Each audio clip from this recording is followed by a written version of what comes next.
आप सब hello hello अपना शाहबाद पेज पर आपन शाहबाद पेज पर अगर अपने सब हमार आवाज़ सुन रहल होई तो कृपा करके संकेत दी अपने सब आपन शाहबाद पेज पर अगर अपने सब हमार आवाज़ सुन रहल होई तो कृपा करके संकेत दी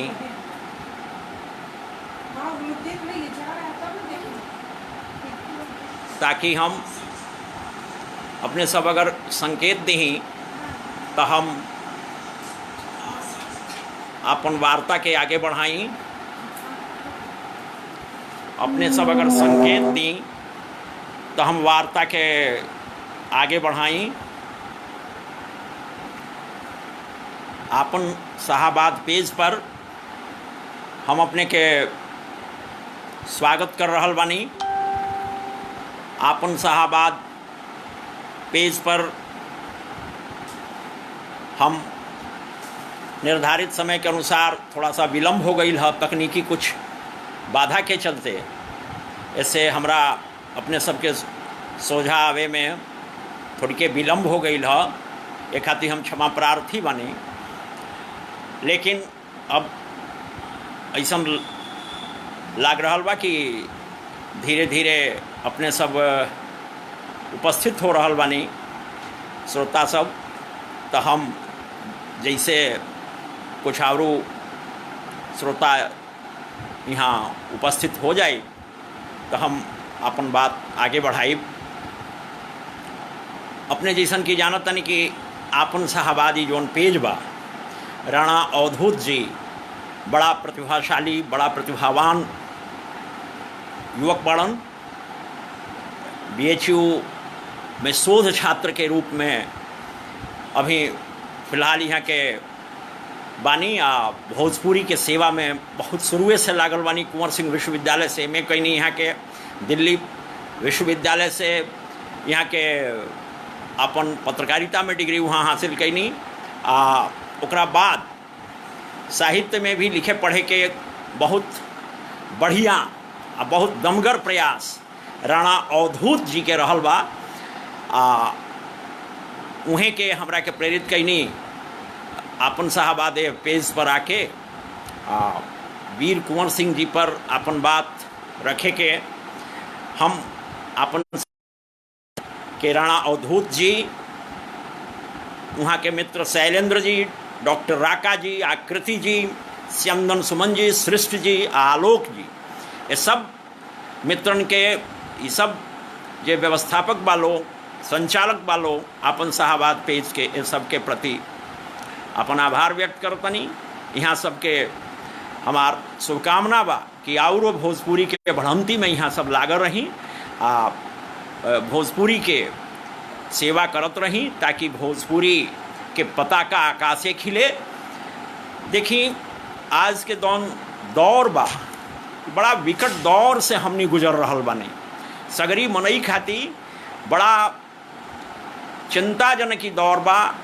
चिंताजनक यह मायने में कि अभी कोविड-19 जौन महामारी रहल हिया वो अभी चलिए रहल बिया। तब तक जौन वह बीमारी के जो पैदा करे वाला, वह बीमारी के उत्पन्न करे वाला जौन देश रहल है चाइना, वो खुलम खुल्ला रूप से भारत के चिढ़ावे खातिर, भारत के परेशानी में डाले खातिर जौन चीन भारत जौन सीमा बा उजवा आपन अधिकई शुरू कर देले बा। उजवा बहुत ही विकट संघर्ष के स्थिति आ गई बा। ई सब मिलजुल के ऐसा वातावरण एगो बा जौना में हमनी कोनो आदमी निश्चिंत नहीं रह सकल। एक और बीमारी के मार, दूसर का और देश के सीमा पर जौन संकट के स्थिति मड़रा रहल बा, ओह स्थितियन के बीच में हमनी का यहाँ अपने के ई बानी। हम तो पहले हमारा अनुरोध रहे राणा अवधूत जी से कि स्थगित कल जाओ, लेकिन वहाँ के कहनी कि ना सर बढ़िया रही कि हमनी के कुछ ऐसा विषय पर हमनी बतकही जारी रखल जाओ जौन कि एह बेरा के माहौल में मनई के उत्साह बढ़ावे में, मनई के खातिर बहुत प्रेरणा जगावे के काम करो। तो हमनी इस सब विषय पर चिंतन कैला के बाद, विचार कैला के बाद हमनी के दिमाग में ये बात आयल कि बाबू कुंवर सिंह से बढ़िया प्रेराव्य में बाबू वीर कुंवर सिंह है ना। तो यह विषय बा, ये विषय बहुत ही प्रासंगिक बा एहवरा के दौर में, एहवरा के समय में। अपनहू सब यह बात के स्वीकार करब, अपने सब मानव एकरा के।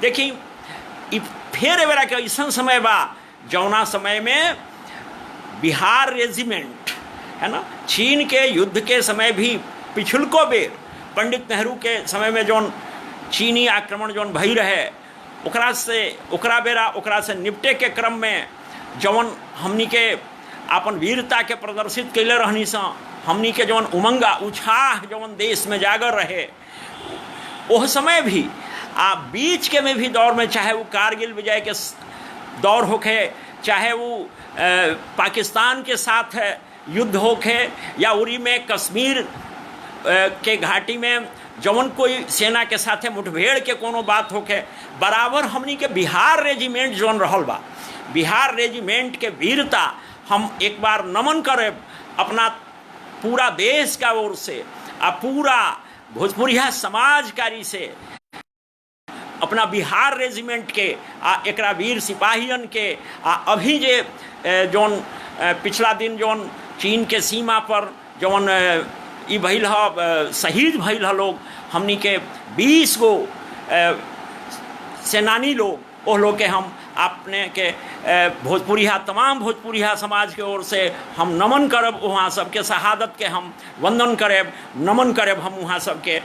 एह क्रम में हम वार्ता यापन शुरू करे के पहले हम कुछ पंक्तियन के पढ़े के चाहब, जौन प्रसिद्ध नारायण सिंह जी के पंक्ति बाड़ी सौ वहाँ के लिखले रहनी। प्रसिद्ध नारायण सिंह जी के कविता अपने सबके याद होई, वहाँ के लिखले रहनी कि चढ़ा दिहल परान जे, चढ़ा दिहल परान जे, मिटा दिहल निशान जे, चढ़ा के शीश देश का बना दिहल महान जे, जने जने जगा गई, जने जने जगा गईल, नशा नशा पिला गईल, जला जला शरीर के स्वदेश जगमगा गईल। पहाड़ तोड़ी तोड़ी के, पहाड़ तोड़ी तोड़ी के, नदी के धार मोड़ी के, सुघर डहरी बना गईल, ये कांट कूस कोड़ी के, कराल क्रांति ला गईल, कराल क्रांति ला गईल, ब्रिटेन के हिला गईल, बिहसी के देश के ध्वजा गगन में जे खिला गईल, अमर समर में सो गईल, अमर समर में सो गईल, अमर समर में सो गईल, कलंक पंख धो गईल, अमर समर में सो गईल, कलंक पंख धो गईल, लहू के बूंद बूंद में विजय के बीज बो गईल। वो बीज मुस्कुरा उठल, वो बीज मुस्कुरा उठल, पनप के गहगहा उठल, विनाश के विकास में, विनाश का विकास में बसंत लहलहा उठल, कली कली फुला गईल, कली कली फुला गईल, गली गली सुहा गईल, शहीद का समाधि पर स्वतंत्रता लुभा गईल, शहीद का समाधि पर स्वतंत्रता लुभा गईल। चुनल सुमन सवारी के, चुनल सुमन सवारी के, स्नेह दीप बारी के, चली उतारी आरती शहीद के मजारी के, चली उतारी आरती शहीद के मजारी के। तो यह प्रसिद्ध नारायण सिंह जी के यह गीत के साथ हम बिहार रेजिमेंट के जौन बिहार राज्य से जुड़ल जौन 5 गो शहीद यहाँ के रहल हलो, अब पूरा देश से 20 भारत माता के सपूतन के बलिदान भइल ह। यह चीन के बॉर्डर पर चीन के धूर्तता, चीन के चलाकी, ओकरा जौन कायरता बा, ओकरा के हमनी बहुत बहुत हमने निंदा कर रहल बानी, अपना शहीद सबके अभिवंदन कर रहल बानी।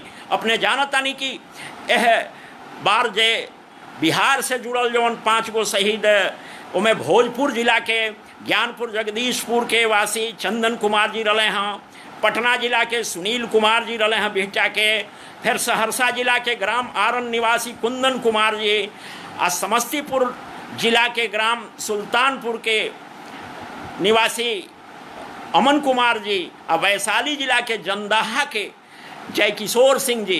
ये बिहार प्रांत से जुड़ल अमर शहीद लोग रहा, हमें लोग के भी शहादत के नमन कर रहा बानी। और जौन पूरा देश से विभिन्न प्रांतन के, मध्य प्रदेश से, छत्तीसगढ़ से, झारखंड से भी जौन अब की पारी जौन शहीद लोग अपन प्राणाहुति देहल है देश खातिर, देश के सार्वभौमिकता के रक्षा खातिर, हम वहाँ सबके बलिदान के नमन करत बानी। अब फिर हम आगे बढ़ रहा बानी अपन विषयकारी। अपने सब जानतानी कि जौन बिहार रेजिमेंट रहे, यह बिहार रेजिमेंट उहू बेरा कमाल दिखौले रहे बाबू कुंवर सिंह जी के बेरा। आज़ादी के लड़ाई में बिहार रेजिमेंट के बराबर बढ़िया और बड़ा उल्लेखनीय भूमिका रहल बिया। 265 साल पुराना एक इतिहास बा बिहार रेजिमेंट के। वो बड़ा 1857 के विद्रोह के समय भी जुलाई 1857 में दानापुर स्थित 7वीं या 8वीं रेजिमेंट के जो सैनिक लोग रहे, वो बाबू कुंवर सिंह जी के साथे विद्रोह के बिगुल फूंक दिले रहे, अंग्रेजन पर गोली बरसौले रहे लोग, आ हथियार आ ध्वजा लेके सैनिक जगदीशपुर चल गई रहे लोग, बाबू कुंवर सिंह जी के नेतृत्व में शामिल हो गई रहे लोग। आप ये सब लोग मिलके आरा पर आक्रमण कैल लोग, जौना के परिणाम ही भइल कि अंग्रेज लोग भाग खड़ा भइल। युद्ध के दौरान गोली चलल, बाबू कुंवर सिंह जी के वीरता वो जब देखे लायक रहे। एक परिणाम ही भइल कि अंग्रेज लोग बिहार सैनिकन के लेके फिर बाद में 1941 के तकले कौनो दोसर बटालियन बनावे के फिर हिम्मत ना जुटा सकल लोग। तो ये कितना कुंवर सिंह जी के आज स्मरण कैल, वहाँ के पुण्य स्मरण कैल कितना आज हमनी खातिर प्रासंगिक बा, ये सब अपने देख सकतानी, समझ सकतानी। कुंवर सिंह जी पर विचार करत हम ई अपने के कहब कि देखी इतिहास के पन्ना उकेरे के है ना, इतिहास लेखन के, चाहे उपनिवेशवादी दृष्टिकोण रहल होखे, चाहे मार्क्सवादी दृष्टिकोण रहल होखे, चाहे राष्ट्रवादी लेखन के तरीका रहे होखे, या सवल्टर्न शाखा के, हर तरह के इतिहासकार लोग ई मनले बा कि लोकगीत, लोक परंपरा, लोक गाथा आ लोक संस्कृति के जरिए भारतीय इतिहास के जौन अनगिनत अछूता आ भूलल बिसरल जौन प्रसंग रह गई बाड़न सो, ओकनी से जुड़ल जौन विस्मयकारी इतिहास रह गई बा, जौन तथ्य रह गई बाड़न सो, ओकनी के सहेजे के, सवारे के इ तरीका बा कि हमनी के आपन जौन लोक साहित्य बा, जौन लोकगीत बा, जौन लोक भाषा बाड़ी सन, ओकनी में छिपल इतिहासन के पन्ना हमनी उकेरी आ ई देखी परखी कि हमनी के का इतिहास लेखन के प्रति न्याय कर सकल बानी सन, हमनी के अपना लोक नायकन के प्रति का न्याय कर पावल बानी सन। हमनी जब ए पर विचार कर रहल बानी तो ई पा रहल बानी कि देखी जौन 1857 के जौन गदर रहे, जौन 1857 के आज़ादी के जौन लड़ाई रहे, ओकर महानायक बाबू कुंवर सिंह जी रहनी। वहाँ के इतिहास में जितना समादर मिले के चाहिए है ना, अखिल भारतीय स्तर पर या वैश्विक स्तर पर, उतना वहाँ के ना उचित मिल पावल। हमनी का फिर से यह कारण बा कि लोक साहित्य का ओर मुड़ के लोक भाषा भोजपुरी के जौन साहित्य बा, जौन भोजपुरी के लोकगीत बाड़न सो, जौन एक शिष्ट साहित्य बाड़न सो, ओकनी का ओर एक बार फिर से नज़र दौड़ा के ओह पर हमनी का अपन पुरहर दृष्टि डालल जाओ, अपन दृष्टिकोण हमनी बनावल जाओ, ताकि बहुत बढ़िया से फिर से इतिहास के पुनर्मूल्यांकन हो सके। आज हमनी के महानायक बालोग वो सबके हमनी के समुचित आदर दे सकी सब। देखी 1857 के जौन प्रथम भारतीय स्वतंत्रता संग्राम के शुरुआत बिहार के धरती पर बाबू कुंवर सिंह के नेतृत्व में भइल रहे। ओमे जौन राष्ट्रव्यापी जनविद्रोह भइल रहे, ओकर अगुवाई कुंवर सिंह जी न केवल बिहार में, उत्तर प्रदेश के अधिकतर भागन में लगातार 8 महीना ले कैले रहनी। जिस तरह मई 1857 में मेरठ के सिपाही जब विद्रोह करके तत्कालीन मुगल शासक बहादुर शाह जफर के नेतृत्व स्वीकार कर लिहल लोग। तो वैसे ही दानापुर के फौजी छावनी के विद्रोही सैनिक सब 27 जुलाई 1857 के बाबू कुंवर सिंह के विद्रोह के नेतृत्व संभाले के निहोरा कई लोग। अब बगैर कुछ सोच विचार के वहाँ के पूरा उत्साहपूर्वक यह अगुवाई के स्वीकार कैनी, वहाँ के नेतृत्व स्वीकार कैनी। बाकी नेतृत्व स्वीकार करत समय वहाँ के जरूर मन में इस तरह के भाव रहे जौना के सर्वदेव तिवारी राकेश जी अपना महाकाव्य में व्यक्त कैले। वो लिखले कि जो जोरे गदर, जो जोरे गदर आवे के अइले, जो जोरे गदर आवे के अइले, बाकिर भेटैले निचाटे बुढ़ारी, बाकिर भेटैले निचाटे बुढ़ारी।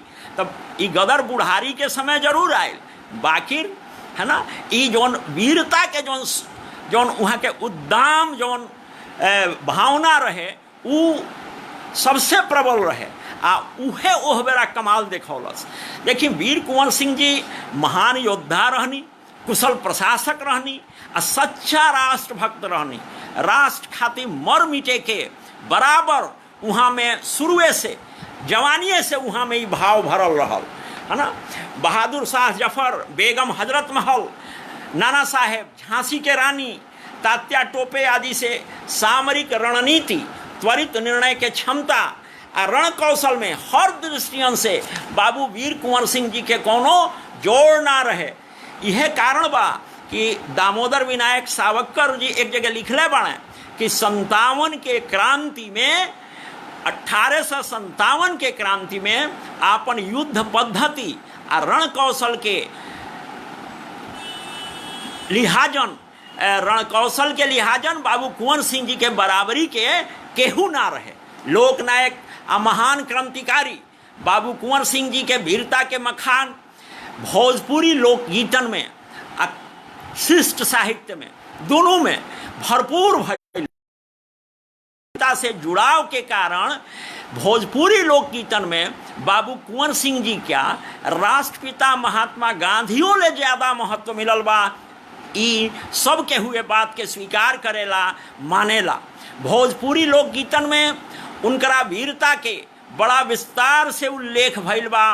अब विभिन्न धुनन में, विभिन्न लयन में ई अपने के देखे के पढ़े के मिलल होई। आजो अगर गांव में जवार में अपने देखले हो खब कि जबे होली गायन के जब शुरुआत होला, होली जब गावे के शुरुआत होला तब बाबू कुंवर सिंह जी के नाम वहाँ लियाला। अब बहुत प्रसिद्ध होली के गीत बा कि बाबू कुंवर सिंह तोहरे राज बिनु अब न रंगैबो केसरिया, इतते आयल घेर फिरंगी, इतते आयल घेर फिरंगी, उतते कुंवर दो भाई, आ गोला बारूद के चले पिचकारी, बिचवा में होला लड़ाई। फिर से बाबू कुंवर सिंह तेंगवा बहादुर बंगला में उड़े लायबीर, बाबू कुंवर सिंह तेंगवा बहादुर बंगला में उड़े लायबीर। साथे साथे होलिये के बेरा अपने सब जानतानी जोगीरा गायन के परंपरा हमनी के यहाँ रहल बा। तो जोगीरा के गीतों में बाबू वीर कुंवर सिंह जी के वीरता के, वहाँ के उत्साह के पर्याप्त वर्णन देखे के मिलता।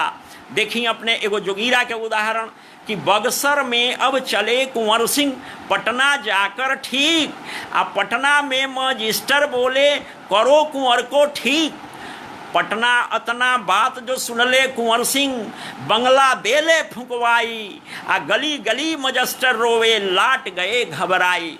तो ये जोगीरा गीत में देखी।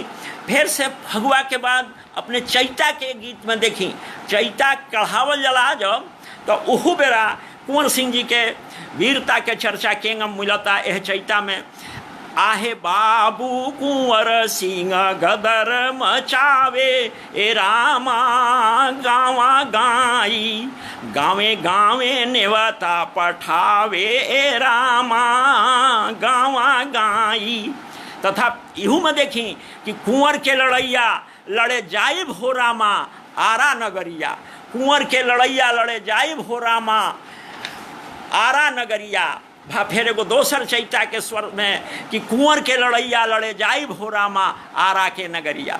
फिर से बिरहा गायन के परंपरा हमनी के लोकगीतन में बहुत सजोर रूप में रहल बा, है ना। 80 बरिस के पुरनिया बाबू कुंवर सिंह के वीरता के बखान रोआ खड़ा कर देवे वाला बाटे। देखी बिरहा के एह गीत में कि बबुआ ओही दिन दादा ले ले तरुअरिया होना, बाबा बबुआ ओही दिन दादा ले ले तरुअरिया होना, बबुआ 80 हो बरिस के उमिरिया होना, बबुआ 80 हो बरिस के उमिरिया होना, बबुआ थर थर कांपे जेकर मुड़िया होना, बबुआ बकुला के पाँख अस केसिया होना।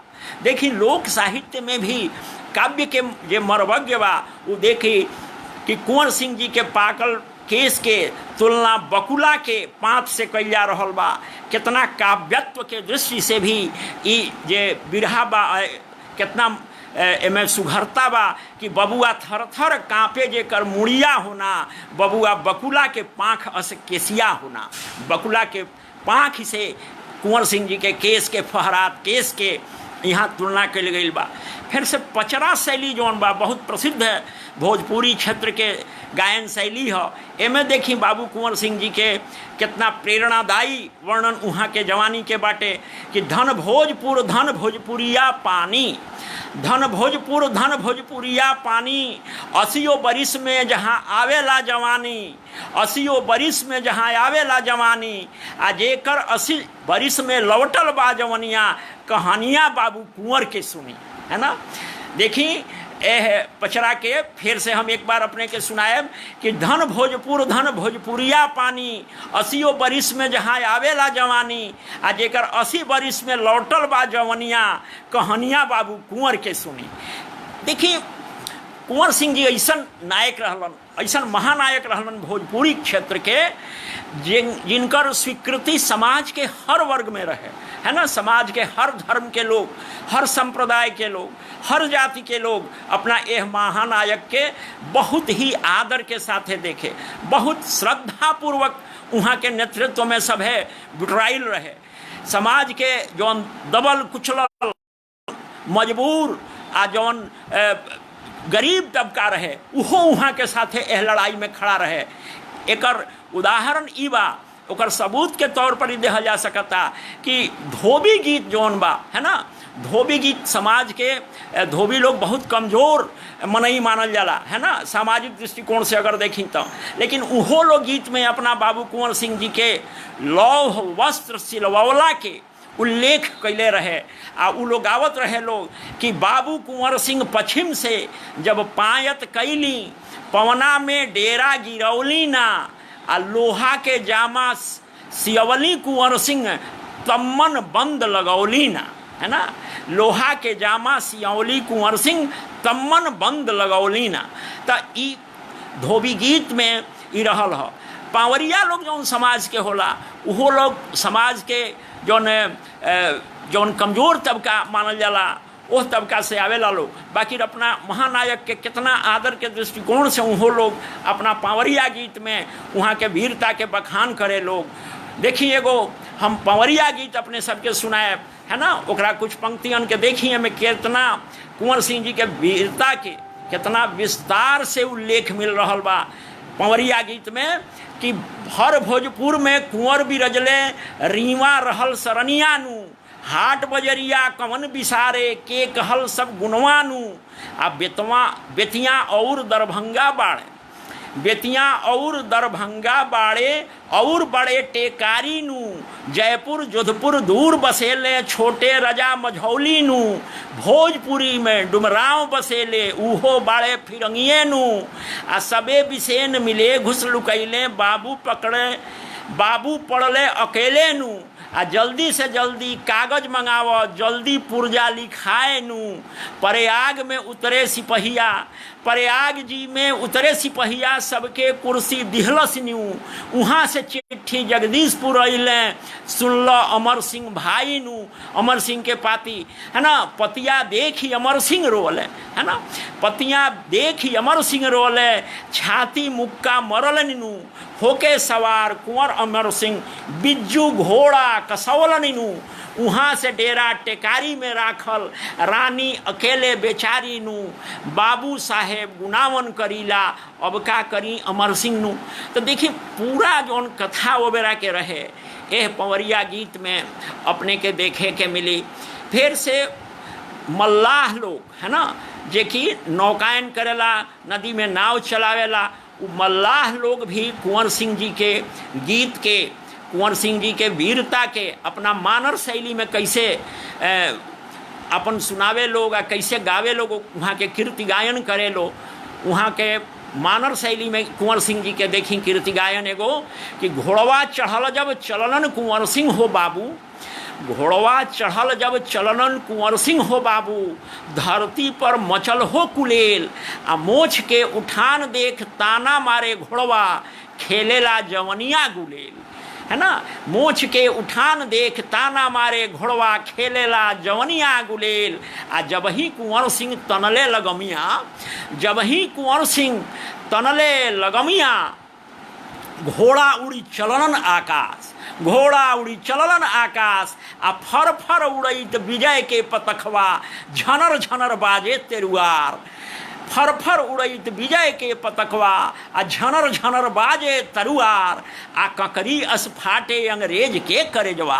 देखी उपमेय उपमान यहाँ कि ककरी अस फाटे अंग्रेज के करेजवा, बाबू हो कुंवर सिंह के बार बार, आ पीछे चलैन हजारों लाखों सिनेमा, दुश्मन के लागे पियास। तो दुश्मन के दल में कितना हुंकार कुंवर सिंह जी के, कितना प्रभाव रहे, आ ओकर ई कितना ले परेशानी पैदा करे वाला कुंवर सिंह जी के जब गमन होखे, है ना, अंग्रेज लोग के करेजा कड़क जाओ, है ना, आ पीछे पीछे सेना जौन रहे वहाँ के, वो कितना जौन वार करे दुश्मन लोग पर, उसे वो लोग के पानियों पिए के समास ना मिले, है ना। दिन भर खेती बाड़ी से निपटला के बाद में रात में ढोलक झाल पर पद्यात्मक शैली में कथा सुने के जौन परंपरा बा, ई भोजपुर क्षेत्र में खूब रहल बा। अपने सब भी ये बात के जानत नहीं। एगो कथा गीत पवारा में कुंवर सिंह जी के शौर्य गाथा के उल्लेख हम अपने सबके सुनावे के चाहब। देखी यह गीत में, यह कथा गीत में कैसन वहाँ के शौर्य गाथा के वर्णन बा कि गंगा माता गंगा देवी गंगा शरण तोहार, गंगा माता गंगा देवी गंगा शरण तुहार, आ सात तरी हेल कर गंगा तू बड़ी संसार, हुकुम दिन का ऐसा होए एक दिन दुनिया पैदा होए, जन्म जुग लिए न कोई हंसी खेली के माटी होए, कौन कौन बाबू बांधे तरुआर, श्री किशुन सिंह वाले नाम, दरभंजन सिंह वाले नाम, कुंवर सिंह बांधे तरुआर।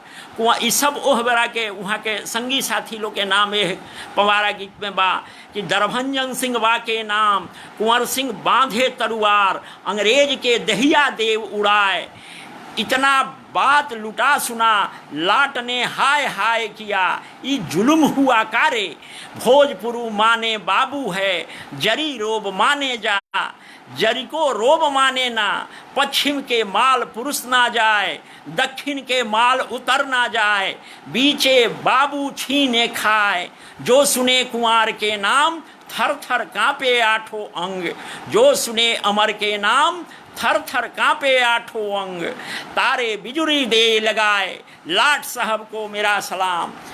तो यह पवरिया गीत में भी देखी। अच्छा, हमने के यहाँ भोजपुरी लोक गीतन में प्राकृतिक गीतन के भी बहुत ही महत्वपूर्ण स्थान बा। आ जौन प्राकृतिक गीत बाड़न सा ओमे कजरी के धुन ही मशहूर ओकर सब गायन होला, बहुत प्रमुखता से गायन होला। कजरी धुन में भी कुंवर सिंह जी के शौर्य के, वहाँ के पराक्रम के बड़ा मार्मिक ढंग से उकेरल गईल बा।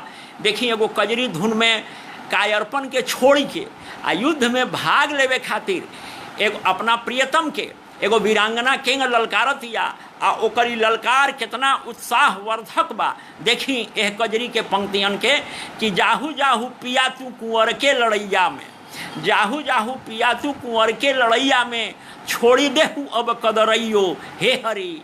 होके मरद मर्दानी देखाव, होके मरद मर्दानी देखाव, अब देशवा में होखता लड़ैया हे हरि।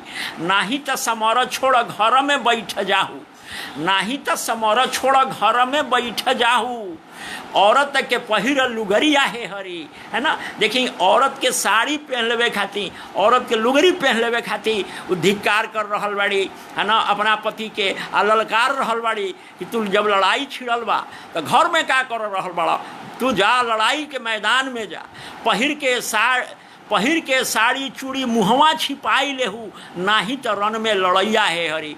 या तो तू अपन साड़ी मुँह घर में छिपा के बैठ, न तो जाके रण में अपन सिर कटाव।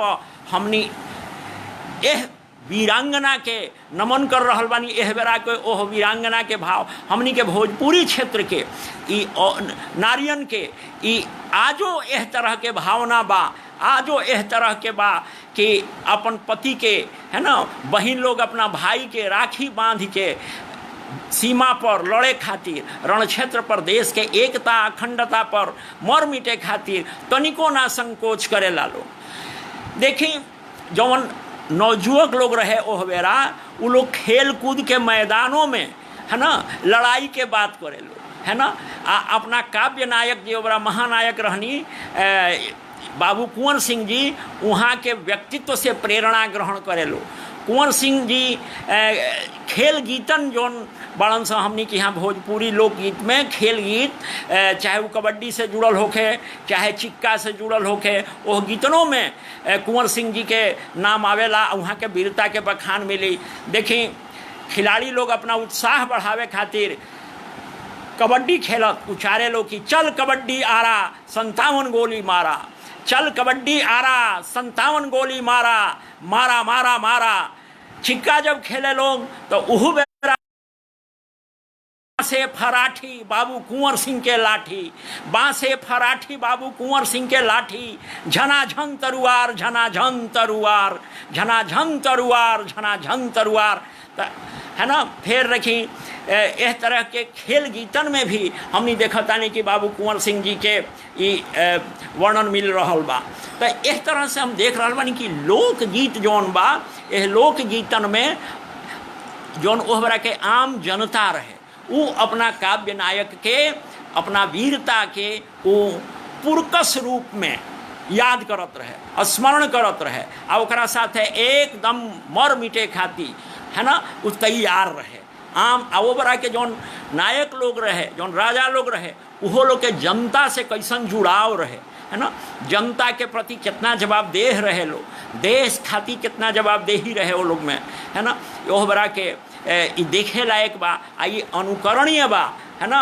आज के देश समाज सबका, हर वर्ग खातिर, हर जाति संप्रदाय धर्म के लोग के माने वाला खातिर कि ओह बेरा आज़ादी के जौन लड़ाई में हमनी के जौन भोजपुर क्षेत्र के जौन योगदान बा, वो कितना अनमोल रहल बा। यह बात के स्मरण करत हमनी का बराबर देश के एकता अखंडता पर जूझ मरे खातिर तैयार रहे के चाहिए।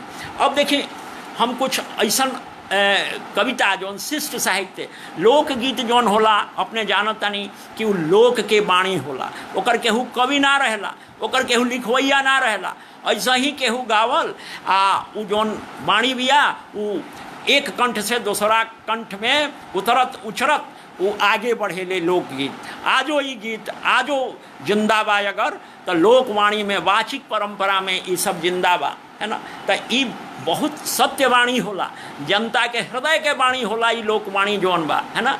लोकगीतन में जौन काव्य नायक के जौन तस्वीर बनल बा, जौन अपना आज़ादी के महानायक के जौन बाबू वीर कुंवर सिंह जी के तस्वीर बनल बा, वो बिल्कुल सच्चाई से जुड़ल, अब बिल्कुल वहाँ के वीरता के जौन स्वभाव रहे, जौन अखड़पन रहे वहाँ के, है ना, जौन हृदय में जौन वहाँ के देश पर राष्ट्रभक्ति के जौन भावना रहे, ओसे जुड़ल ही बाटे। अब हम अपने के शिष्ट साहित्य से जुड़ल कुछ रचनन के सुनाए, जौना में बाबू वीर कुंवर सिंह जी के मर्दानगी के, वहाँ के अपने के जौन आज़ादी के प्रति देश के जौन वहाँ के हृदय में भाव रहे, ओकर वर्णन एह में मिली अपने के। देखिए कुंवर सिंह जी के समकालीन एगो हथुआ राज के राज कवि तोहफा राय जी रहनी, है ना। वहाँ के 50 छंदन में कुंवर 50 के रचना कैले बानी। जौना में वीर रास के जौन अनुकूल वर्ण विन्यास होला वो वर्ण विन्यास खूब मजगर रूप में देखल बनता। रस विधान आ काव्य सौष्ठव के दृष्टि से अगर देखल जाओ तो कुंवर 50 में अपने के बहुत संतुष्टि के अनुभव हुई, बहुत अपने के गौरव के अनुभव हुई। ओह बेरा के शुरुआती दौर के भोजपुरी के एह रचना में शिष्ट साहित्य में कुंवर 50 में बीबीगंज शाहाबाद के लड़ाई के वर्णन बाटे। एकरा में कुंवर सिंह जी के वीरता पूर्ण विजय गाथा के साथे साथे उनका युद्ध कौशल के भी वर्णन देखे के मिलता। देखी एकर पंक्तियन के कि एक एक पेड़ पीछे एक एक वीर जवान, तेज संगीन खड़ा गही छिपी बैठल नु, आ दन्न दन्न गोली चले तोप धाए धाए, झमझम मेघ करे लौका घहरी लौकल नु, आ भैल घमासान सैन आगे फिरंगी बढ़ल, भैल घमासान सैन आगे फिरंगी मार संगीर शुरू हो खल तेगा चमकलनु, आ चढ़ी तौल रंग जब खरजई कुंवर सिंह बिज्जू अस्तरुआरी चमचमा लरजलनु, आ खपा खप छूरा चले, खपा खप छूरा चले, छप छप मुड़ी कटे, दहकत सोनित के बा नदी धार बहलनु, आ चमके उज्जैनी तेगा निरसन दुधारू तेजा, सेना वीर कुंवर शिरोमणि ललकारलनु, आ इंद्र डरे भाग गए, इंद्र डरे भाग गए, खप्पड़ ले डाकनी नाचई लागलनु, आ झूमत कुंवर बांका वीर रन बीच जैसे, हाथी दल कोपी सिंह फांदी पैठलनु। ओकरा अलावे देखी अपने ओबरा के राजाश्रित कुंवर सिंह के कवि कुंवर सिंह जी के राजाश्रित कवि राम सिंह जी के नाम आवेला। वहाँ के पंक्तियन में देखी वहाँ के समकालीन रहनी कुंवर सिंह जी के, वहाँ के एह पंक्तियन में मौलिकता कथ्य के मिली, आ साथे साथे रुचिर तो अनमोल बा वहाँ के पंक्तियन में। जैसे देखी अपने कि जैसे मृगराज गजराज के, जैसे मृगराज गजरान के झुंड पे प्रबल प्रचंड सुंड खंडत उडंद हैं, है ना। जैसे मृगराज गजराजन के झुंडन पे प्रबल प्रचंड सुंड खंडन उडंत हैं, जैसे बाजी लपकी लपेट के लवान दल दलमल डारत प्रचारत विहंड हैं, आ कहे राम कवि, कहे राम कवि जैसे गरुड़ गर्भ गही अहि कुल दंड मंडी मेटत घमंड हैं, तैसे ही कुंवर सिंह कीरति अमर मंडी, फौज फिरंगानी की करिसु खंड खंड है। तो एह में टवर्ग के देखी जौन मिलन भइल बा, है ना। एह टवर्ग से वीर काव्य यहाँ देखल बन रहल बा। कुंवर विजयमल के चर्चा हम यहाँ करे के चाहब। भोजपुरी के बहुते प्रसिद्ध गाथा काव्य हटई, आ एकर समय सोरठी ब्रजभान के लगभग मानल जाला, ओकरा बाद के मानल जाला। डॉक्टर गिरियर्सन एकरा के 1118 पंक्तियन में Journal of the Asiatic Society of Bengal भाग 1 संख्या 1 सन 1884 के 64-65 पृष्ठन पर छपौले बाड़ा, है ना। एकरा पंक्तियन के देखल जाओ, है ना। कुंवर विजयमल के जरा कि रामा उहाँ सुबह साजे ले फौदिया होना, है ना। कुंवर विजयमल के पंक्तियन के देखी कि रामा उहाँ सुबह साजे ले फौदिया होना, रामा धूरिया लागेला असमानावा होना, रामा जावा बाजे जुझरवा होना, रामा बोली उठे देवी दुर्गावा होना, कुंवर इहे हवे मानिक पलटनिया होना, रामा घेर ले सबक फौदिया होना, रामा बाज गईले लोहावा जुझारावा होना, रामा मारे लागल कुंवर विजयिया होना, रामा देवी दुर्गा कैली छत छहिया होना, रामा बाँच गईले राजा मानिक चंदावा होना, रामा उन्ह के नाक काटी घलले होना, रामा उनके बहिया काटी घलले होना, रामा बांध देले घोड़ा के पिछड़िया होना, रामा बांध देले घोड़ा के पिछड़िया होना, रामा चली गईले राजा मानिक चंदावा होना। तो बाबू कुंवर सिंह जी के चरित्र नायक बना के, है ना, भोजपुरी शिष्ट काव्य में भी जैसन कि हम बतौनी है अपने सबके बहुत काव्य रचना भइल बा, है ना। बहुत काव्य रचना भइल बा, ओकर परिणाम ई रहल बा कि एह काव्य नायक के वीरता, है ना, बाद में भी आवरू अपना युवा पीढ़ी खातिर बहुत प्रेरणादायी रहल बिया।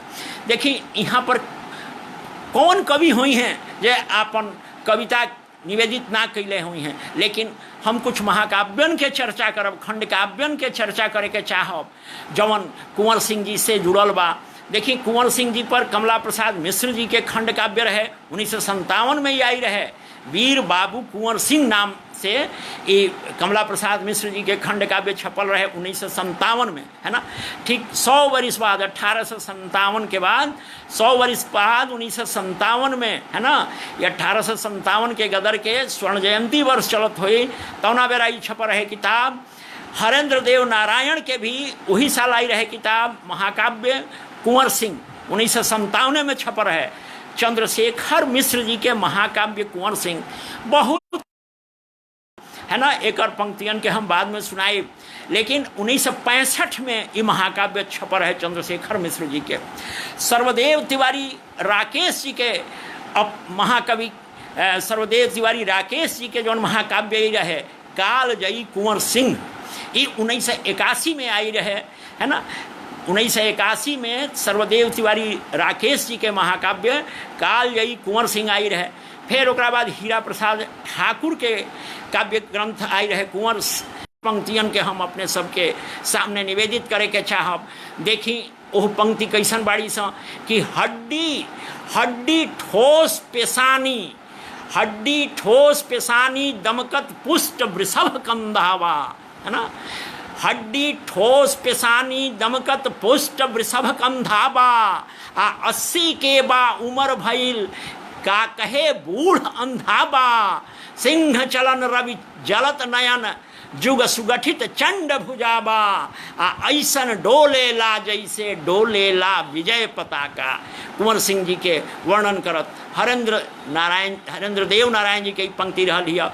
अब हम कमला प्रसाद मिश्र जी के पंक्तियन के हम अपने सबके सोझा राखे के प्रयास कर रहल बानी। वहाँ के पंक्ति देखी कमला प्रसाद मिश्र जी लिख रहल बानी वीर बाबू कुंवर सिंह अपन महाकाव्य में कि जागल जोश रोश बाबू का, जागल जोश रोश बाबू का, जमल लहू गरमाइल रे, अखियन से बरिसल अंगार, मुँह पर खुनवा बढ़ियाइल रे, है ना। चंद्रशेखर मिश्र जी पंडित चंद्रशेखर मिश्र जी बनारस के रहनी। वहाँ के जौन कुंवर सिंह महाकाव्य बा गौरव ग्रंथ बा, है ना। भोजपुरी महाकाव्य परंपरा में वो गौरव ग्रंथ मानल जाला। अनुपम भाव सौंदर्य आ काव्य कला के दृष्टि से उतना सौष्ठवपूर्ण महाकाव्य कमे अपने के देखे के मिली। कुंवर सिंह जी के वीरता आ प्रताप के उल्लेख करब चंद्रशेखर जी लिखले बानी। देखी यह पंक्तियन के कि शेष परान रहा जबले किछु, शेष परान रहा जबले किछु, लाली रही लोहुआ कतरे में, शेष परान रहा जबले किछु, लाली रही लोहुआ कतरे में, अब मैलन लागन बाप की पागन, माई के दाग लगल अचरे में, काहे न भाई करे, काहे न भाई गुमान करे, छिपल है असलाल जहाँ कचरे में, झूमत बा इतिहास जहाँ। ध्यान दिए पंक्तियन पर, काव्य सौष्ठव देखी यहाँ चंद्रशेखर जी के कलम से कि झूमत बा इतिहास जहाँ, तहाँ कैसे भूगोल रहे खतरे में। जहाँ के इतिहास इतना गौरवशाली बा जौना राष्ट्र के, जौना देश के, ओकर भूगोल कैसे खतरा में रही, चंद्रशेखर जी दावा यहाँ कर रहल बानी। चंद्रशेखर जी हुंकार कर रहल बानी कि झूमत बा इतिहास जहाँ, तहाँ कैसे रही भूगोल, तहाँ कैसे भूगोल रहे खतरे में। स्वतंत्रता संघर्ष काल में चंद्रशेखर जी के कुछ और पंक्तियन के हम आगे सुनाई अपने के। स्वतंत्रता संघर्ष काल में कुंवर सिंह जी के राजकाज में देखी प्रबंध काव्य के कसौटी पर जब कोनो काव्य के कसल जाला तो रामचंद्र शुक्ल जी लिखले रहनी कि प्रबंधकार कवि के ये विशेषता होखे के चाही कि ओकरा में मार्मिक स्थलन के, कथा के मार्मिक स्थलन के चयन के, है ना, क्षमता होके, आ साथे साथे वो मौलिक उद्भावना भी अपना ओर से कुछ करे उमें, है ना। तो देखी मौलिक उद्भावना यहाँ एगो चंद्रशेखर जी के यह महाकाव्य में वहाँ के कल्पना, कवि कल्पना यहाँ कितना कमाल दिखा रहल बिया। कवि कल्पना के उड़ान देखी महाकवि चंद्रशेखर जी के पंक्तियन में, आ काव्योत्कर्ष देखी एकर कि नेवता बलि बेदी के छोड़ी के, नेवता बलि बेदी के छोड़ी के, औरन कबहू यहाँ आवत नाही, आ मारू जुझारू बजई बजना, केहू दोसर राग बजावत नाही, आ छोड़ी के वीर भरी कविता रस दूसर में केहू गावत नाही, आ छोड़ी के वीर भरी कविता रस दूसर में केहू गावत नाही, आ छुड़ी कटारी बिगई सगरों चूड़ीहारी ने गाँव में आवत नाही, छुड़ी कटारी बिकई सगरों चूड़ीहारी ने गाँव में आवत नाही। गाँव के स्थिति बा कि चूड़ीहारिन आइल बंद हो गई बाड़ी सो, खाली छुड़ी कटारी बिका रहल बिया, है ना। ओह गाँव के, है ना, नारी लोग में भी वीरता के ई भाव जाग गई बा कि अब चूड़ीहारिन के बोला के चूड़ी पहनल वो लोग के प्राथमिकता नहीं रह गई, वो लोग छुड़ी कटारी से खेलता है। आपन घायल भुजा के बाबू कुंवर सिंह जी खुदे गंगा माई में अर्पित कर दली। वहाँ के कहानी अपने जानतानी, वहाँ के कथा रस से परिचित अपने बानी। वहाँ के ओह मार्मिकता के चंद्रशेखर जी ओह प्रसंग के जब वहाँ के गंगा में अपन बाह अर्पित कर रहल बानी, अपन गंगा में जब वहाँ के बाह अर्पित कर रहल बानी, तो ओह प्रसंग के कितना बढ़िया चंद्रशेखर जी के लेखनी उकेरत बिया। देखी कि छाटली बाह गिरी छप से, छाटली बाह गिरी छप से, किछु दूरी बनी तब लाल निशानी, आ भोजपुरी भूइया हुलसी कोखिया जनमा बेटवा बलिदानी, भोजपुरी भूइया हुलसी कोखिया जनमा बेटवा बलिदानी, आ भागीरथी से कहई धरती जब ले लहरा नदिया तिरानी, आ बोलई नीर तोहार हवे, आ बोलई नीर तोहार हऊ कि हमरे बेटवा के कटार के पानी, है ना। तो भागीरथी से धरती के कथन कि इतहार मतलब पानी के कमाल हो कि हमरा बेटा के जौन पानी कटार के पानी बा वो बह रहल बा तहरा में, है ना। तो ये देखी यह मतलब कि यह प्रसंग के रामेश्वर सिंह काश्यप जी भी बड़ा बढ़िया ढंग से रखले बानी कविता के जरिए। वहाँ के पंक्तियन के देखी, जब चलल शेर भोजपुरी दल धरती धमक गईल, है ना। कुंवर सिंह जी के निवेदित ई जौन पंक्ति बाड़ी सन, देखी ई रामेश्वर सिंह काश्यप जी के पंक्ति के कि जब चलल शेर भोजपुरी दल धरती धमक गईल, आ दुश्मन के छाती दरक गईल, सौंसे देश में जैसे बिजुरी तमक गईल, आ सुराज के लड़ाई में भारत के पहला सिंह गर्जन, बनल रहे आसमान धरती के दर्पण, बनल रहे आसमान धरती के दर्पण।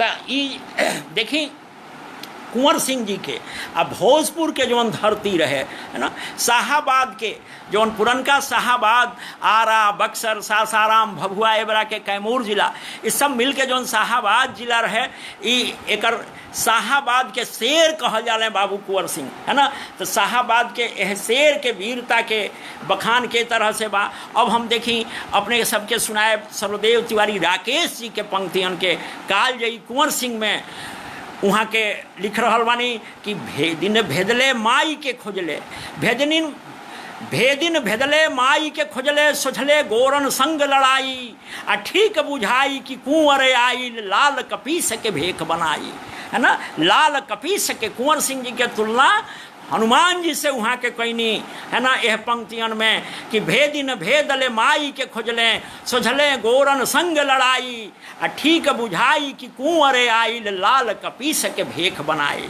बाबू कुंवर सिंह जी आ अंग्रेजन के युद्ध के कवि राकेश जौना ओज आ तेज से वर्णन कैले बानी, ओहमे सहजे आलंकारिकता भी अपने के देखे के मिली आ ध्वनि काव्य के अपूर्व छटा अपने के देखे के मिली।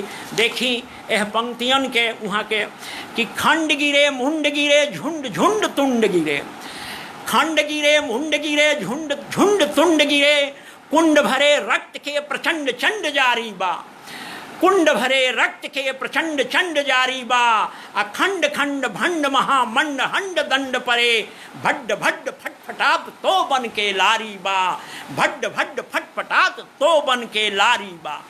देखी यह वाणी कितना ओजपूर्ण वाणी में ये वर्णन कैले बानी वहाँ के हीरा प्रसाद ठाकुर जी के। अब हम वीर कुंवर सिंह जी के पंक्तियन के यहाँ उद्धृत करे के चाहे वहाँ के पंक्तियन के देखल जाओ कि लहलह धरती खूब अघैली, भैल शोर जोरे मैदान, रहे 23 अप्रैल महीना, विजय पताका उड़े आसमान। भुवनेश्वर प्रसाद भानु जी के कुंवर बावनी वहाँ के महाकाव्य लिखले रहनी, लेकिन ओकरा प्रकाशन में कुछ विलम्ब हो गई, तो वहाँ के कुंवर बावनी नाम से ई रचना छपौनी। आ ई पंक्तियन के देखी कितना बढ़िया एमे कुंवर सिंह जी के वीरता के वर्णन कि ओरे माई लॉर्ड कही गोरन के गोड़ छूटे, ओरे माई लॉर्ड कही गोरन के गोड़ छूटे, भागे भहरात छछनत ले ले के, जीभ अस्काल के निकल के, जीभ अस्काल के निकली करे, लप लप छप छप छाँटी छिटे रन के फिरंगी के, है ना। अब देखिए कुंवर सिंह जी पर रमाकांत द्विवेदी रमता जी के बड़ा उत्कृष्ट पंक्ति बाड़ी सन, है ना।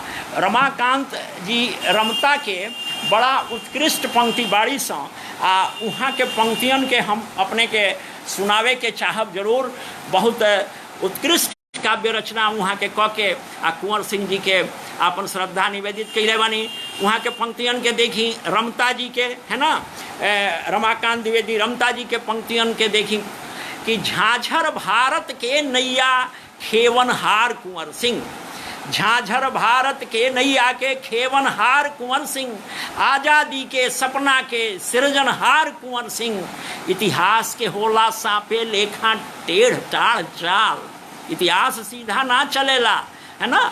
रमता जी कह रहल बानी कि इतिहास के होला सांपे लेखा टेढ़ टाढ़ चाल, कभी सूतेला निहाल कभी उठेला बेहाल, आ बढ़ल आपस के फूट देश हो गईल पैमाल, आ गांव नगरे फैल गईल कंपनी के जाल, आ मने मन करत रहन सब विचार कुंवर सिंह, अपना देश खातिर पोसत रहन प्यार कुंवर सिंह, देखत देखत ढाका काशी के उजाड़ हो गईल, आ लंका शायर मैनचेस्टर के सुतार हो गईल, अने धने भरल पुरल से भिखार हो गईल, आ भखड़ू टापू इंग्लैंड गुलजार हो गईल, चुपे चुपे होत रहन तैयार कुंवर सिंह, आ खिसी खिसी जरत रहन एड़ी से कपार कुंवर सिंह, आ जब अनमोल कलाकार के अंगूठा कटाई, आ जब अनमोल कलाकार के अंगूठा कटाई, अब बलाते जब सुहागिन के जेवर छिनाई, दीने दोपहर सड़क पर जबकि इज्जत लुटाई, ऐसन के होई कि करेजा जेकर फाट ना जाई। आँख फाड़ के देख लें लूट मार कुंवर सिंह, आँख फाड़ के देख लें ई लूट मार कुंवर सिंह, आ कान पात के सुन ले ई हाहाकार कुंवर सिंह, आ भारत माता के उचक्के में पुकार हो गई, भारत माता के उचक्के में पुकार हो गई, खिस दबल रहे भीतर से उघार हो गई, बाढ़ आइल ऐसन जोश के दहार हो गई, बाढ़ बढ़त बढ़त आखिर में जुझार हो गई, बाढ़ बढ़त बढ़त आखिर में उधार हो गई, आदेशी फैल के बनले सरदार कुंवर सिंह, अपना देश के भैले रखवार कुंवर सिंह। अब देखिए उनकर रूप वर्णन कुंवर सिंह जी के, है ना, वो उनका वीरता के कैसन पेशानी चेहरा उनकर, कि रहे मोछ ना, उनका मोछ के वर्णन सुनी रमता जी के कलम से कि रहे मोछ ना वो बरछी के नोक रहे रे, रहे मोछ ना वो बरछी के नोक रहे रे, तरुआरे ऐसन तेगा ऐसन चोख रहे रे, कसल सोटा ऐसन देह मन सोख रहे रे, ऐसन वीर जन मावल धनी कोख रहे रे। ओह बुढ़ारी में जवानी के उभार कुंवर सिंह, ओह बुढ़ारी में जवानी के उभार कुंवर सिंह, अलबेला रे बछेड़ा असवार कुंवर सिंह, अलबेला रे बछेड़ा असवार कुंवर सिंह।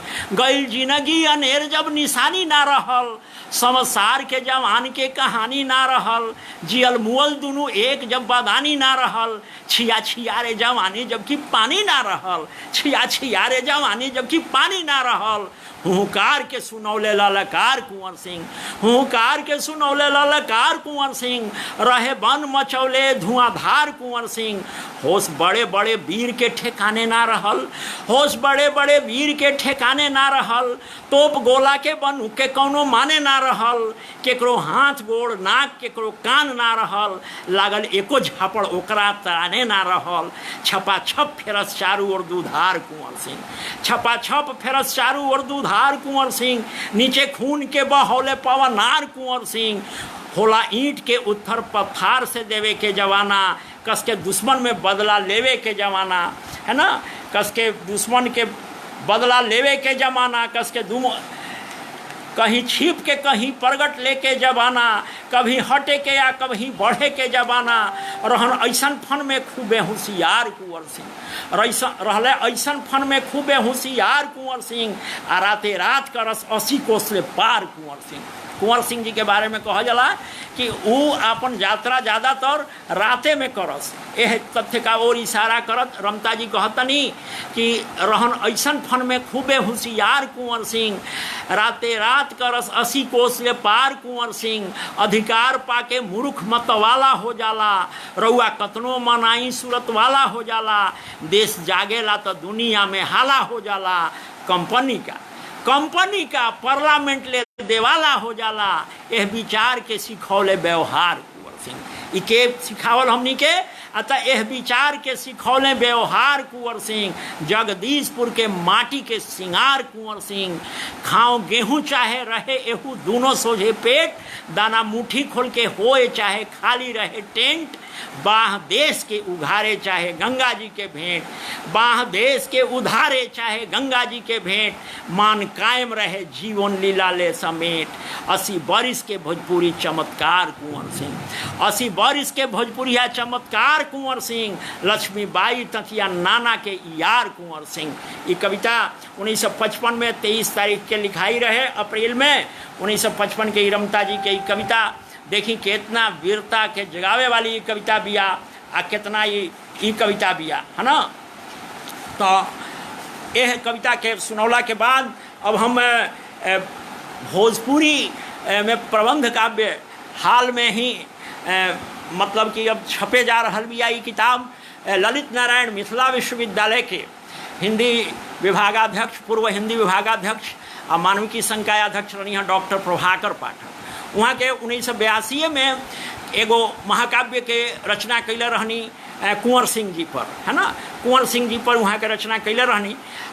लेकिन ये किताब अभी ले छप ना सकल। अभी भोजपुरी के ये किताब छप के आवे वाली बिया। हम यह किताब से कुछ पंक्तियों के अपने सबके सुनाए। देखी अरौलिया के मैदान में वहाँ के कुंवर सिंह जी के वीरता के वर्णन कर रहल बनी कि बढ़ले कुंवर तेरुआर लेके आपन हो, बढ़ले कुंवर तेरुआर लेके आपन हो, धरती से सरगल जोनिया छिटैले।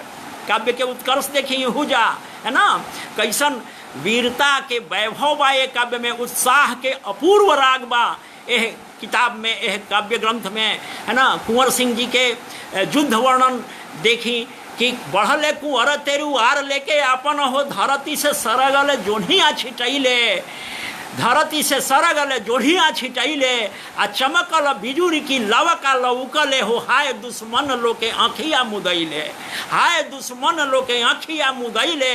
आ अगिया बरल की जरल दुपहरिया हो, अगिया बरल की जरल दुपहरिया हो, लुहिया लगल अंग्रेज थहरैले।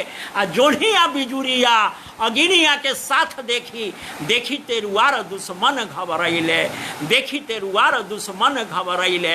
तो ये डॉक्टर प्रभाकर पाठक जी के महाकाव्य जौन बा अभी प्रकाशित होखे वाला बा, प्रकाशन के अधीन बा, यह के हम सुनौनी है। देखिए भोजपुरी के कवि अपना महानायक के वीरता के है ना, ओकरा जीवन शैली के, है ना, ओकरा देशभक्ति के, ओकरा रणबांकुरापन के वो बहुत ही उत्साह से वर्णन कैले, बहुत श्रद्धा से वर्णन कैले। आजो यह कारण बा कि ई वर्णन हो रहल बा। कई गो कविता आजो सब लिखा रहल बाड़ी सन, है ना। रामजी सिंह मुखिया जी के एगो व्यंग परक रचना कि कैसे हमनी के अगर लापरवाही करब तो कितना पीड़ा हुई हमारा यह पूर्वज सबके। नीरज जी सुनौले रहनी काल अपना भोजपुर के साहित्यकारन से जुड़ल वार्ता के क्रम में, वहाँ से आज हमरा कुछ पंक्ति मिल रहल है ना। लेकिन हम सिर्फ इतने निवेदित करे के चाहब कि आज के पीढ़ी का प्रेरणा लेवे के चाहिए यह व्यक्तित्व सबसे, जौन चाहे वो मंगल पांडे जी होई, चाहे एह बरा बहुत ही ई ढंग से सोचल जा रहा बा फतेह शाही जी के, है ना, फतेह बहादुर शाही जी के तो 17 से 65 के लगभग वहाँ के जौन आंदोलन छेड़े रहनी, जौन हथुआर शास्त्री जी के कविता मिलेला, है ना, श्याम सिंह मधुप के कविता बा, हरिहर सिंह जी के कविता बा, रामनाथ प्रणय जी के कविता बा कुंवर सिंह जी पर, सत्यनारायण लाल जी के कविता बा, अविनाश चंद्र विद्यार्थी जी के कविता बा, है ना। लेकिन सगरी के सुना पावल अब हमरा खातिर संभव नहीं है। हम समझ रहल बानी कि अब हमनी के समय अब नियरा रहल बा।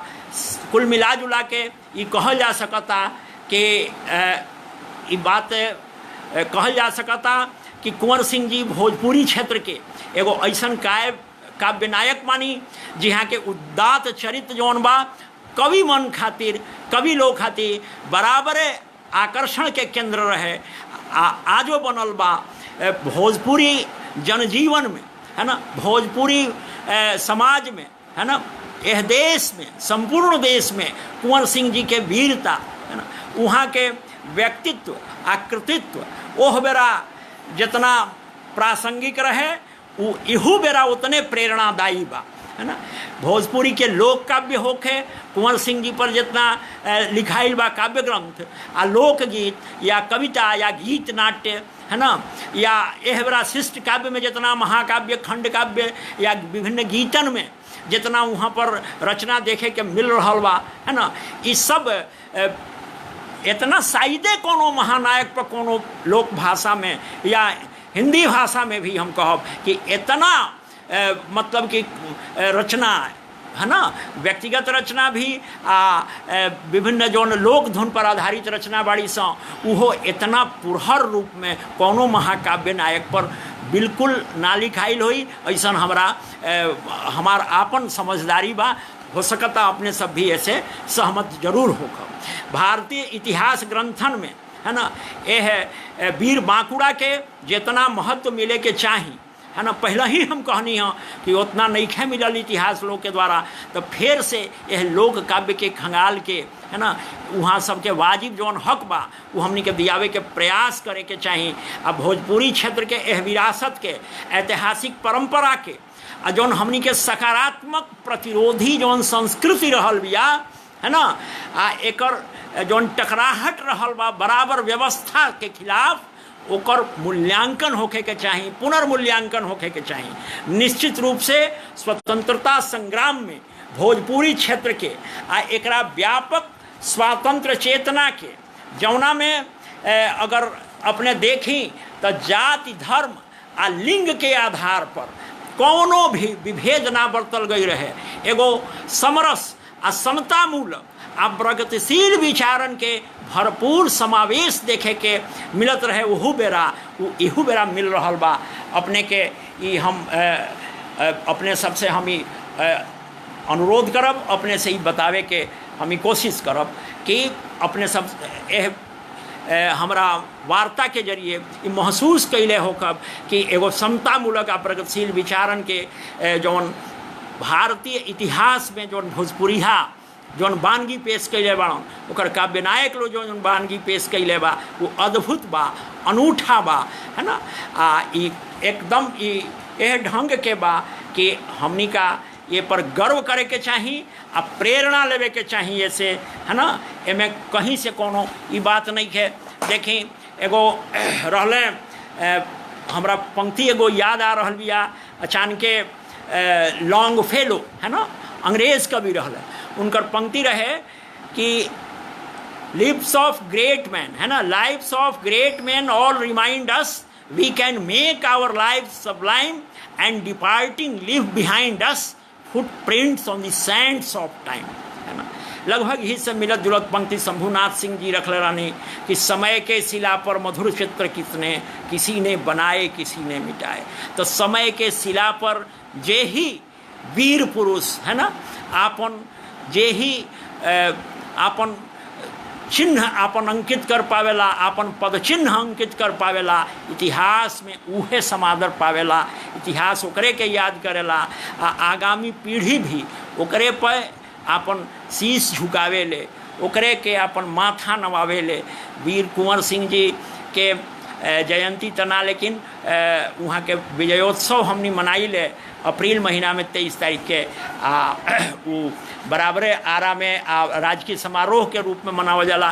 बिहारो सरकार ऊपर अब छुट्टी के घोषणा कर रहल बिया, हर साल छुट्टी होले है ना, वहाँ के स्मरण कइल जाला, याद कइल जाला।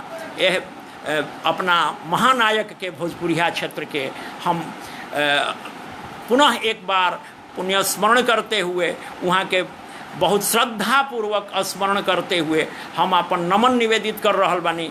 एह बेरा के दौर उम्मीद कर रहल बानी कि हमने के सब नौजवान लोग है ना, जबकि दुश्मन हमनी के थोड़ा थोड़ा परेशान करे के प्रयास कर रहल बा, हमनी का इतिहास से सबक लेब, इतिहास से प्रेरणा लेब, आपन उत्साह बनौले राखन, आपन राष्ट्रीय एकता, आपन सद्भावना, आपन सामाजिक समरसता, इस सब के बहाल राख के है ना, अपन सार्वभौमिकता संप्रभुता के रक्षा करे खातिर हमनी के सेनानी लोग जगह सीमा पर कटिबद्ध बा, ओह लोग के उत्साह बढ़ावत रहब, अपन एकता अपन संपूर्ण श्रद्धा ओह लोग के प्रति निवेदित करत रहब। कुंवर सिंह जी जैसन जे महानायक सब हमनी के मानी, वहाँ सबके प्रति भी हम अपनी श्रद्धांजलि हमनी अपन देत रहब, वहाँ के प्रति अपन आस्था निवेदित करब, अपन श्रद्धा सुमन अर्पित करत रहब, वहाँ से ऊर्जा ग्रहण करत हमनी आगे बढ़ब, देश के विकास के पथ पर, राष्ट्र के उन्नति के पथ पर। अपने सबके बेरी बेरी नमस्कार, भोजपुरिया भाई सबके बेरी बेरी प्रणाम, बहुत बहुत प्रणाम अपने सबके। जय भोजपुरी, जय भारत।